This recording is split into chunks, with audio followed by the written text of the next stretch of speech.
안녕하세요. 슬기로운 스테이블 코인 생활입니다. 네, 오늘 저희가 함께 깊이 파고들어 볼 주제는요. 바로 한국형 스테이블 코인과 프라이버시 설계에 대한 5번째 이야기입니다. 요즘 이 스테이블 코인 관련해서 이야기가 정말 많잖아요. 그래서 현재 한국에서는 이 논의가 어디까지 와 있는지, 특히 내 금융 정보 과연 누가 어디까지 볼 수 있는 건가 하는 이 프라이버시 문제 있잖아요. 이걸 중심으로 오늘 아주 자세하게 좀 파헤쳐 보겠습니다. 정부부터 시작해서 국회, 한국은행, 또 실제 이걸 다루게 될 은행이나 핀테크 기업들까지 관련된 주체들이 정말 많더라고요. 이 복잡한 상황 한번 제대로 짚어보죠. 네, 반갑습니다. 오늘 다룰 주제가 정말 시의적절하면서도 굉장히 중요한 내용입니다. 지금 한국에서 스테이블 코인을 도입하느냐 마느냐, 또 어떻게 도입하느냐를 두고 여러 논의가 오가고 있는데 그 핵심 중 하나가 바로 이 프라이버시 문제거든요.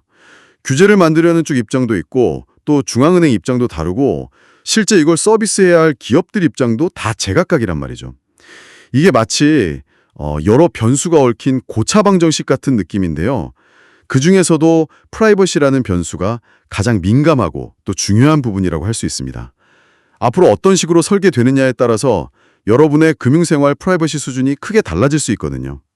그래서 오늘 이 내용을 좀 명확하게 이해하고 가시는 게 좋겠습니다. 네, 그럼 일단 큰 그림부터 봐야 할 것 같습니다. 정부와 국회, 이쪽은 지금 어떤 방향으로 움직이고 있나요? 들어보면 일단 안전장치부터 만들고 도입은 그 다음에 생각하자 이런 분위기가 좀 강하다면서요. 네, 맞아요. 그런 기조가 상당히 강하게 나타나고 있습니다. 아무래도 새로운 형태의 디지털 화폐가 나오다 보니까 금융 시스템 안정성을 해치지는 않을까? 이런 우려가 큰 것 같아요.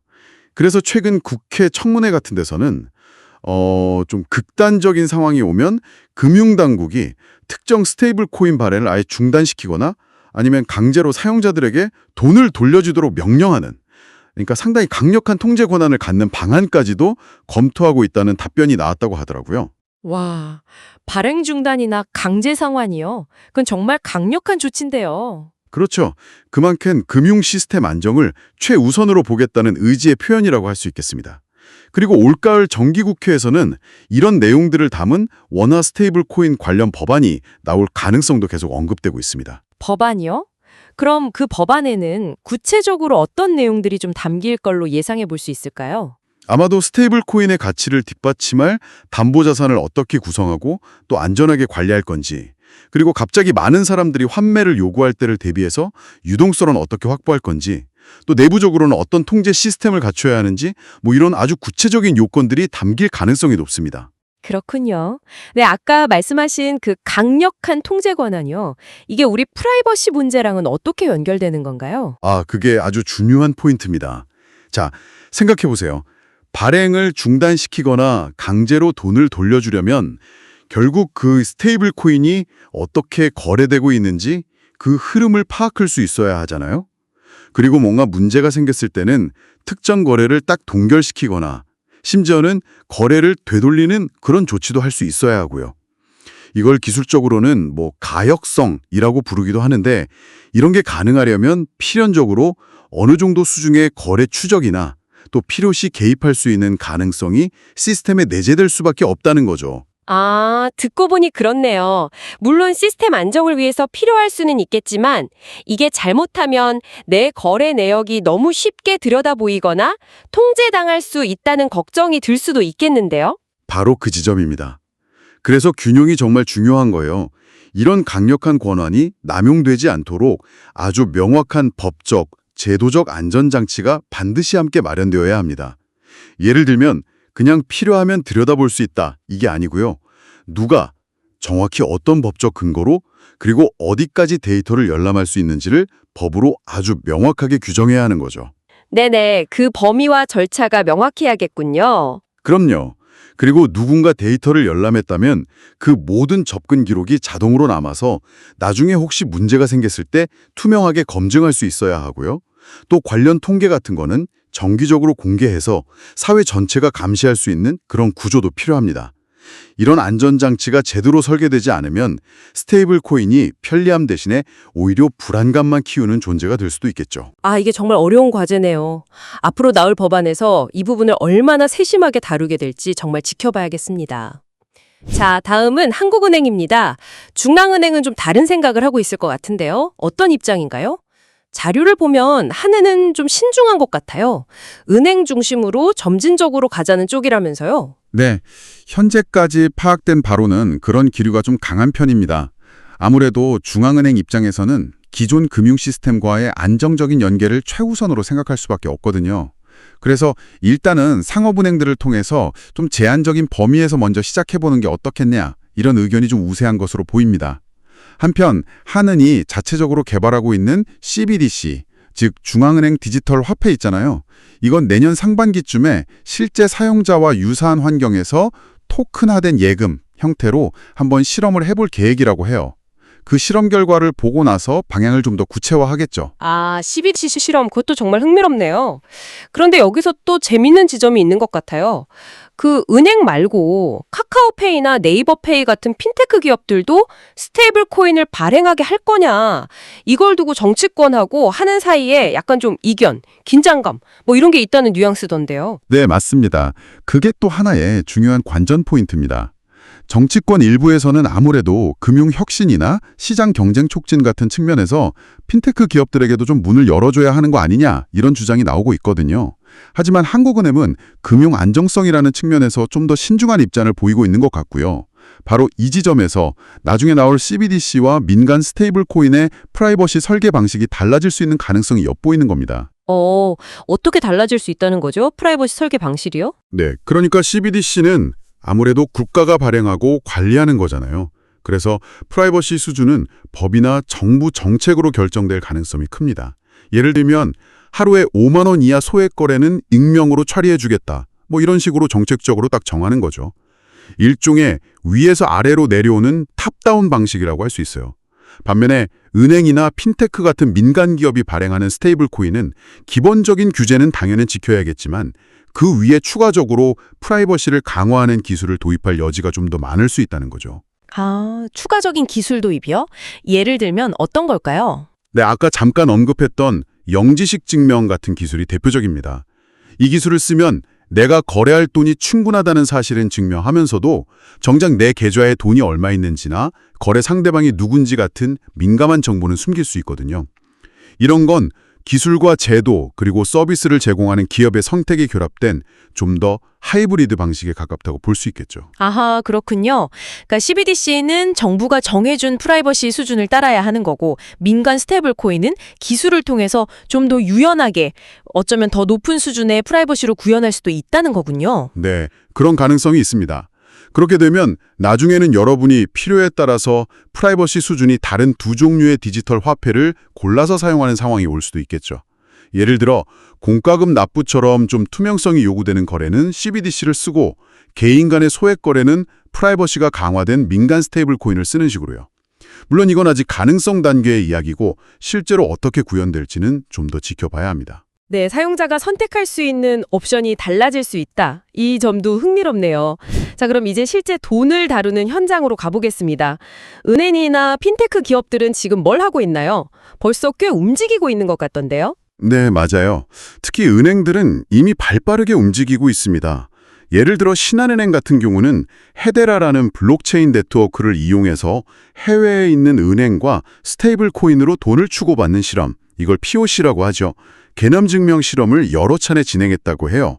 이걸 해보니까 기존 방식보다 시간도 훨씬 단축되고 수수료도 많이 아낄 수 있었다는 결과를 확인했다고 하고요. 와, 벌써 그런 실험까지 하고 있군요. 네, 비단 신한은행뿐만 아니라 다른 시중은행들도 아마 내부적으로는 다들 비슷한 연구나 실험을 진행하고 있을 가능성이 높습니다.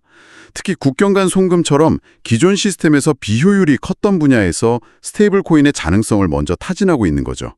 그리고 아까 잠깐 언급됐지만 카카오뱅크 같은 인터넷 은행들도 원화 기반 스테이블 코인 시장 진출을 검토하고 있다는 이야기가 계속 나오고 있잖아요. 네, 맞아요. 그런 기사들이 있었죠. 네, 이런 인터넷 은행이나 빅테크 기업들은 단순히 스테이블 코인을 발행하는 것뿐만 아니라 이걸 안전하게 보관하는 커스터디 서비스, 그리고 실제 결제 시스템까지 쭉 연계하는 좀 더 큰 그림의 서비스를 염두에 두고 있을 가능성이 큽니다. 그렇군요. 은행이나 빅테크 기업들이 주도하게 되면 아무래도 기존에 잘 갖춰져 있는 고객 확인, KYC나 자금 세탁 방지, AML 시스템이 그대로 적용될 테니까 규제를 맞추는 데는 좀 유리하겠네요. 그런데 프라이버시 측면에서는 어떨까요? 블록체인 거래 기록은 기본적으로 투명하게 공개된다는 점을 좀 우려하는 목소리도 있던데요. 아, 네. 정확하게 보셨습니다. 은행이나 빅테크는 규제 준수에는 익숙하고 관련 시스템도 잘 갖추고 있다는 장점이 분명히 있죠. 하지만 바로 그 블록체인의 투명성이라는 특징 때문에 사용자 입장에서는 내 모든 거래 내역이 다 공개되는 거 아니야? 하는 불안감을 느낄 수 있습니다. 실제로 대부분의 퍼블릭 블록체인에서는 거래 내역 자체가 암호화된 주소 형태로 기록되긴 하지만 그 거래의 흐름을 추적하는 것이 불가능하지 않거든요. 이걸 보통 가명성, 스도네미티라고 하는데 이건 우리가 흔히 생각하는 완전한 익명성과는 좀 다른 개념입니다. 가명성이군요. 완전한 익명성은 아니다. 네. 그래서 사용자가 정말로 내 프라이버시가 보호되고 있구나 하고 느끼려면 말씀하신 대로 기술적인 보안 장치가 꼭 필요합니다. 기술적인 보안 장치라면 아까 말씀하신 영지식 증명 같은 그런 건가요? 네, 그런 것들이죠. 영지식 증명, GKP는 아까 설명드렸듯이 거래 내용은 숨기면서 유효성만 증명하는 방식이고요. 또 예를 들면 스텔스 주소라는 기술도 있습니다. 이건 돈을 받는 사람의 실제 블록체인 주소를 감춰줘서 외부에서는 누가 그 돈을 받았는지 쉽게 알 수 없게 만드는 기술이에요. 이런 프라이버시 강화 기술들을 얼마나 잘 적용해서 사용자가 편리하면서도 또 안심하고 쓸 수 있게 만드느냐, 이게 앞으로 스테이블 코인 서비스의 성패를 가르는 중요한 요소가 될 겁니다. 단순히 규제만 겨우 맞추는 수준을 넘어서 사용자의 프라이버시를 실질적으로 보호하는 그런 기술 구현이 중요한 차별화 포인트가 될 수 있다는 거죠. 기술을 잘 더딥히느냐가 관건이 되겠네요. 자, 그럼 지금까지 나온 이야기들을 쭉 종합해서요. 이 한국형 프라이버시 설계에 있어서 우리가 꼭 기억해야 할 핵심 원칙 같은 것들을 좀 정리해 볼 수 있을까요? 뭐 제도, 기술, 운영 이렇게 나눠서 볼 수도 있겠지만 좀 더 큰 틀에서요. 네, 좋은 질문입니다. 세부적인 체크리스트 항목들을 관통하는 몇 가지 핵심 원칙을 뽑아볼 수 있을 것 같아요. 첫 번째는 목적 제한과 자기 통제권 강화 원칙이라고 할 수 있겠습니다. 이게 무슨 말이냐면 내 금융 데이터가 도대체 어떤 목적으로 수집되고 또 어떻게 이용되는지를 명확하게 알아야 하고요. 불필요한 정보는 최소한만 수집하도록 하고 또 일정 기간이 지나면 안전하게 파기하거나 혹은 내 정보를 내가 직접 통제할 수 있는 권한을 보장해야 한다는 겁니다. 아까 이야기 나왔던 데이터 최소 수집 보관 원칙이나 데이터 열람 요건 명문화, 사후 공시 같은 것들이 다 이 원칙에 해당한다고 볼 수 있겠죠. 내 정보는 꼭 필요한 만큼만 그리고 투명하게 관리되어야 한다. 네, 당연한 것 같지만 정말 중요한 원칙이네요. 또 다른 원칙은 어떤 게 있을까요? 두 번째는 의미 있는 익명성 또는 가명성 보장 원칙입니다. 모든 거래를 전부 다 실명으로 꽁꽁 묶어두는 것이 아니라 예를 들어 우리가 일상적으로 사용하는 소액 결제 같은 경우에는 프라이버시를 좀 보호받을 수 있도록 기술적, 제도적 장치를 마련해야 한다는 겁니다. 뭐 소액 거래에 한해서는 익명성을 허용한다든지 아니면 아까 말씀드린 영지식 증명, GKP나 스텔스 주소 같은 기술을 적극적으로 활용해서 거래 자체의 프라이버시 수준을 높이는 거죠. 완전히 다 숨기는 건 아니더라도 적어도 불필요한 노출은 최소화하자는 취지입니다. 일상생활에서의 프라이버시를 실질적으로 지켜주는 것. 이것도 정말 중요하겠네요. 마지막으로 또 어떤 원칙을 꼽을 수 있을까요? 세 번째는 권한 남용 방지 및 절차적 안전장치 마련 원칙입니다. 아무리 좋은 취지로 만들어진 규제나 기술이라도 이게 오용되거나 남용될 가능성은 항상 있거든요. 따라서 규제 당국이나 수사기관이 데이터를 들여다볼 수 있는 권한이라든지 아니면 시스템 관리자가 특정 계좌를 동결하거나 환급할 수 있는 권한 같은 것들은 아주 엄격한 법정 요건 하에서만 행사되어야 하고요. 또 실제 집행할 때도 여러 사람의 승인을 거치게 하는 다중 확인, 멀티시그 방식이나 아니면 바로 실행되지 않고 일정 시간 유예 기간을 두는 타임락 같은 절차적 통제 장치를 반드시 마련해야 합니다. 앞서 이야기된 감사키의 지정기관만 열람 가능하게 하고 접근 기록 투명화, 동결 환급 절차의 남용 방제 장치 같은 것들이 바로 이런 고민을 담고 있는 거죠. 기술적으로 가능하다고 해서 무조건 다 허용하는 게 아니라 실제 운영상의 위험까지 고려해서 균형을 잡아야 한다는 겁니다. 그렇군요. 정리해보면 목적 제한과 자기 통제권 강화, 의미 있는 익명성 또는 가명성 보장, 그리고 권한남용 방지 및 절차적 안전장치 마련, 이렇게 세 가지 핵심 원칙으로 볼 수 있겠네요. 이렇게 정리해보니까 훨씬 명확해지는 느낌입니다. 결국 기술 따로, 제도 따로, 운영 따로가 아니라 이 원칙들 아래에서 세 가지가 다 유기적으로 맞물려 돌아가야만 실질적인 프라이버시 보호가 가능하다는 말씀이시군요. 네, 바로 그거죠. 그리고 CBDC와 민간 스테이블 코인의 프라이버시 체감 방식이 다를 수 있다는 점도 이 원칙들과 연결해서 생각해 볼 수 있습니다. CBDC의 경우에는 주로 정부의 정책적인 약속이나 법 제도를 통해서 이 원칙들이 구현될 가능성이 높고요. 반면에 민간 스테이블 코인은 사용자가 직접 선택하는 기술적인 도구나 서비스를 제공하는 회사의 운영 정책, 그리고 심지어는 여러분 자신의 디지털 금융 습관, 예를 들어 거래 목적에 따라 지갑을 분리해서 사용하는 것 같은 그런 습관들이 실제 프라이버시 수준에 더 큰 영향을 미치게 될 수 있습니다. 자, 이제 정말 많은 분들이 궁금해하실 만한 질문들을 좀 짚어볼 시간입니다. 첫 번째 질문인데요. 스테이블 코인 쓰면 내 모든 거래가 다 감시당하는 거 아니냐. 이런 우려가 상당히 많거든요. 근데 저희가 쭉 이야기 나눈 걸 들어보면 이건 결국 어떻게 설계하느냐의 문제다. 이렇게 볼 수 있는 거죠? 네, 맞습니다. 깍 잘라서 무조건 감시당한다 혹은 전혀 아니다 이렇게 말하기는 어렵습니다. 방금 우리가 논의했던 그 프라이버시 보호 원칙들, 예를 들어 소액 거래는 익명성을 보장한다든지 아니면 영지식 증명 같은 기술을 도입한다든지 또 정부기관의 데이터 접근 요건을 얼마나 엄격하게 만드느냐 같은 것들이 실제로 어떻게 구현되느냐에 따라서 여러분이 체감하는 감시 수준은 크게 달라질 겁니다. 그러니까 너무 비관적으로만 볼 필요는 없지만 동시에 어떤 방식으로 설계되는지에 대해서는 계속해서 관심을 가지고 지켜봐야 한다는 거죠. 네. 설계의 문제다. 이게 핵심이군요. 자, 두 번째 질문입니다. 그러면 민간 기업이 만드는 스테이블 코인은 익명 아니냐 이렇게 생각하시는 분들도 계실 것 같은데 이것도 꼭 그렇진 않다는 거였죠? 네, 그렇습니다. 아까 말씀드린 것처럼 블록체인상의 거래 기록 자체는 뭐 가명, 수도너미스일 수 있어요. 암호화된 주소로 표시되니까요. 하지만 우리가 보통 스테이블 코인을 사고 팔 때는 거래소 같은 곳을 이용하게 되는데 이때 대부분 KYC, 즉 고객 확인 절차를 거치게 되거든요. 그러면 그 거래소에 등록된 내 신원 정보와 블록체인상의 가명 주소가 연결될 수 있는 거죠. 따라서 완전한 익명성을 기대하기는 현실적으로 어렵습니다. 다만 기술적으로 거래 내용을 숨기거나 추적을 더 어렵게 만드는 그런 방법들은 계속해서 발전하고 있다는 점은 기억해 두시면 좋겠습니다. 네, 완전한 익명성은 아니다. 이것도 분명히 알아둬야겠네요. 자, 마지막 질문입니다. 그래서 당장 뭐가 바뀌는 거냐? 사실 이게 제일 궁금하실 텐데요. 아직은 좀 기다려야 하는 단계인 거죠? 네, 현재로서는 그렇습니다. 결정적인 변화는 역시 국회에서 관련 법안이 통과되거나 아니면 정부에서 구체적인 가이드라인이 발표되는 시점이 될 겁니다. 그 법이나 가이드라인의 내용에 따라서 한국형 스테이블 코인의 실제 모습과 운용 방식이 결정될 테니까요. 하지만 그렇다고 해서 아무것도 안 일어나고 있는 건 아닙니다. 앞서 말씀드린 것처럼 은행이나 핀테크 기업들은 이미 물밑에서 다양한 서비스 시나리오를 준비하고 있거든요. 그러니까 법이나 제도적인 틀만 딱 마련되면 생각보다 훨씬 빠르게 관련 서비스들이 우리 일상 속으로 들어올 가능성이 있습니다. 코인의 현재 상황과 또 그 핵심 쟁점인 프라이버시 문제를 정말 다각도로 그리고 깊이 있게 살펴봤습니다. 정리를 좀 해보자면요. 현재 분위기는 안전장치를 우선 마련하고 점진적으로 도입하되 일단은 은행 중심으로 라는 키워드로 요약해 볼 수 있을 것 같고요.